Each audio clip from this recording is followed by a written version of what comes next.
This video is brought to you by Squarespace. Welcome back, everyone. In this video, we are going to get to some viewer mail. These are some of my favorite videos to do. We're not talking about the latest gear. We're talking about work that people are producing, they're making, they're sharing it. I get a lot of stuff that's sent in. It's piled up pretty high back there, and I figure in the celebration of creating things, I want to share some of this stuff with you because it's actually very good. And before we get to that, and this is sort of along the same lines, I do want to mention something. Last year, I rebooted my email list, and I'm really excited about this because I send an email out every Friday, and it's just kind of a journal of what I'm going through and what I'm experimenting with in terms of photography. I show a lot of other photographers.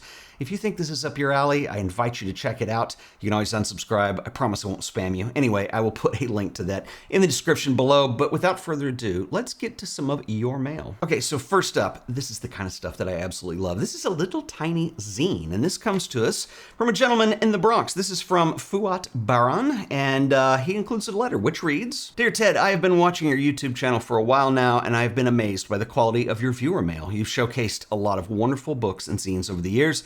I thought I'd share a very simple, tiny zine concept, a one-sheet zine. It takes almost no effort to put together, something that can showcase up to 8 photos, including the covers. I created a template in Google Drawing in Drive to help with the alignment, cut and paste to drop in photos, no other software needed. Regards, Fuat." A couple things that I want to say about this. First of all, I love the minimalistic quality to the images. I think it speaks well to the handmade tiny zine. I like little tiny things. I don't know why. It's just they speak to me. They kind of draw you in. They want you to see more, and this is what I love about this. The other thing that I want to mention that I love about this is when we talk about zines, and I get into this in my zine workshops that I do, but one of the things that you have to understand with the history of the zine, the photo zine, is that this is kind of a punk rock idea. It's this whole idea of being able to make something and get it out there for people to see. And a lot of students I know, and I do this myself, we get caught up in trying to produce something that's very slick looking, that looks more like a small book or a professional quality magazine, and you don't always have to do that. Look, this is an easy way to go. This is just one sheet of paper, cut in the middle and folded, so you end up with a zine in the end, and you can produce a ton of these at home on your computer. It's pretty awesome. So, Fuat, thank you for sharing this. It is awesome. Should also note that this does fit in an envelope, so it's very inexpensive if you want to mail it to people. All right, so next up, I've got 2 zines that come to us from David Shuster. These are both shot in Albania. This first one is called Savages. The other one is called Overlaid Histories. Also has a note which reads, "Dear Ted, Forbes, enclosed are 2 zines about Albania. The photos and words came about from a trip that I made to this country last year. If you find them appropriate in your YouTube channel, please critique the work and share them with your audience. Thank you, David." Okay, so David, I really love these. I want to start with Savages here, and I think this is really cool. David, I really love your style of black and white shooting. Both these zines are entirely in black and white.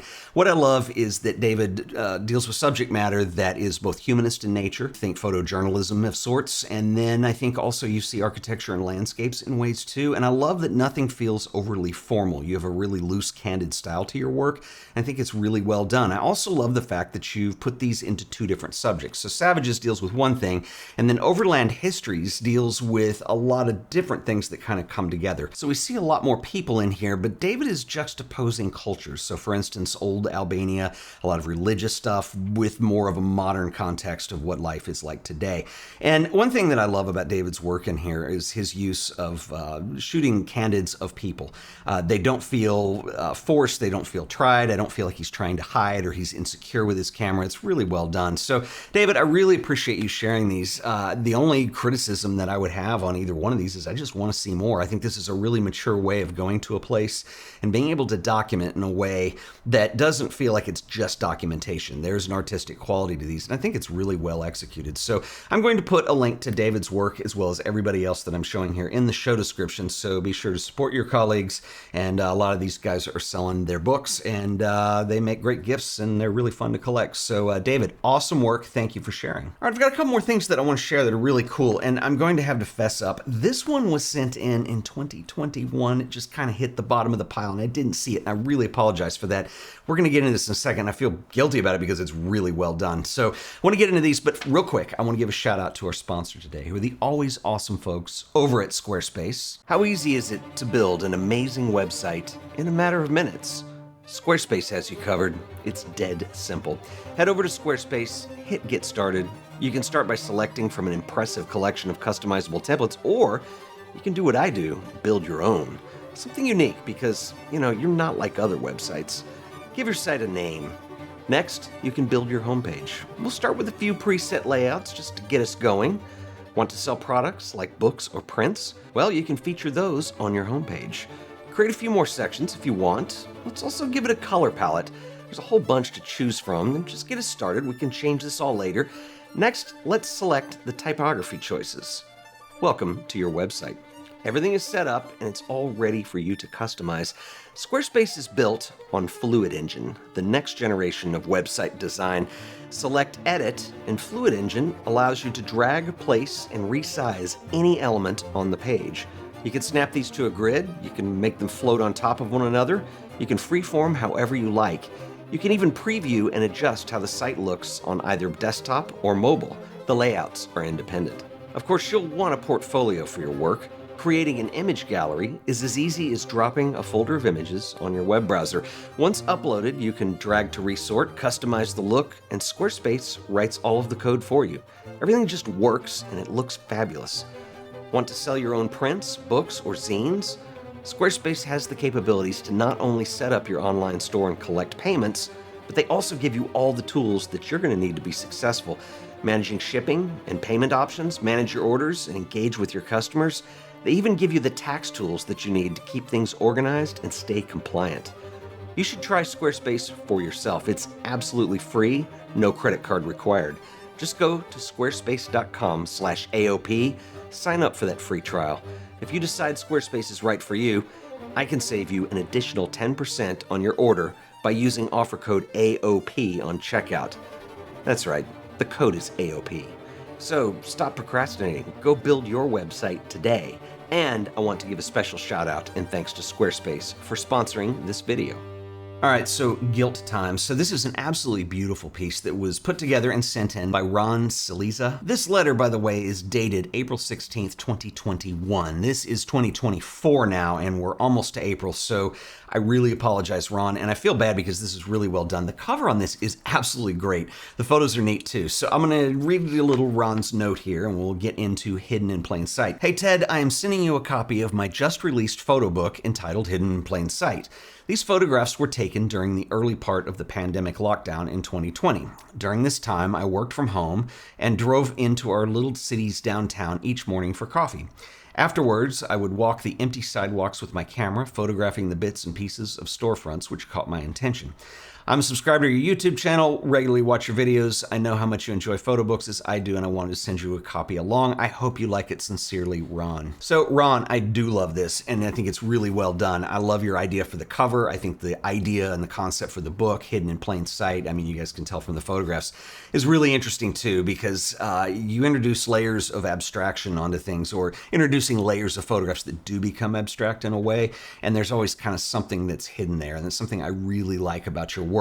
It's also interesting to me that having shot during the pandemic and when this project was conceived, I think certainly the pandemic changed all of us in one degree or another. And I think there was a sense of isolation and loneliness, which is inherent to being a photographer kind of anyway. You tend to work alone a lot of times. And so this is a really interesting way of expressing a lot of this. You guys probably can't tell, but the stitched binding on here adds a nice quality element to this. So Ron, much appreciated. If you want a little bit of a critique here, a couple things that I would say is I really love the concept, like I mentioned. I like the idea of layering things, and I like the way that you're presenting the idea of finding an object in plain sight. Now, this is a tough thing to kind of juggle because it's one of those things that it can become a little bit of a cliche in that all of a sudden every image in the book, I'm trying to look for that thing that's hidden in plain sight. So that is difficult to do as a photographer, and I think you've done a really nice job. I do think that in some of the images, it feels like we're just looking at a storefront with a reflection, and maybe this is just me who hasn't seen what's hidden in plain sight yet, but I absolutely love your work, and I would just love to see more of this. And my apologies for taking 3 years to get to this. I am so sorry, man, but this is really awesome. I'll link it up in the show description below. You guys check Ron out. He's very good. All right, so next up is this book, which comes to us from Alfredo Perez, who lives in Pennsylvania, and I'm going to try the title here. This is called Conexiones Fragmentadas. It's close, but what I love is Alfredo works in Polaroids, and he shoots what's around him, and I'll share a little of his letter with you because I think this is really cool. So Alfredo writes, "Dear Ted, I hope this letter finds you well. I recently completed a personal project called Fragmented Connections, a modest project that delves into the transformative impact of telecommuting and information technologies on the modern work landscape.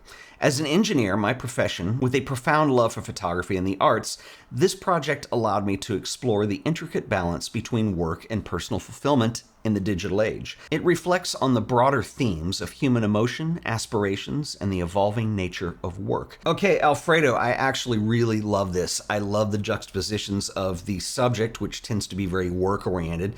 It's an interesting thing to explore, and I love the fact that you've done it from a looser technical perspective, or let's say an older one, by using Polaroids. I think it's really cool. The only comments that I would make on this, first of all, what I love is it has a very cool Radiohead OK Computer vibe to the whole topic. I love the fact that you actually mounted a Polaroid in here for me too, which is very cool. The only thing I would suggest in here, I love the photography, I love the supporting text, I love the font that you've chosen. You know, when you guys look at it, everything has a typewriter feel. It does feel like an office environment, the whole idea of telecommuting. The only thing I would be very careful of is that I know you're trying to play with your layouts a little bit, and they're okay in a book that's this thick. It doesn't get too bad, but when you put things in here, we call this the gutter of the book.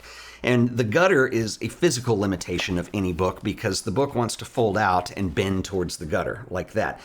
It makes this very difficult sometimes to see what's in here, and I think it takes away from some of your impact that you're going for. Now, I don't think that it ruins the vibe that I'm getting off of this. It's not a major problem, but if you're going to do something thicker, I definitely watch out about that. But my whole point is don't be afraid to let your photographs breathe a little bit. It's okay to have that space there. I think people will make the connections that they go together. Your work speaks for itself. I love the email inclusions in here too, and some of the screenshots and stuff. It just gives it a different depth, and I think that, you know, this kind of thing is very hard for photographers to grasp sometimes at the beginning of their journey as photographers, in that you want the photos to do all the talking. And sometimes it's nice to have that supplemental material in here. It's very contemporary feeling. So Alfredo, nicely done. I will link up in the show description below. I want to thank everybody for sending stuff in today, as always. If you have any questions or comments, drop them below. I'll see you guys in the next video. Until then, later.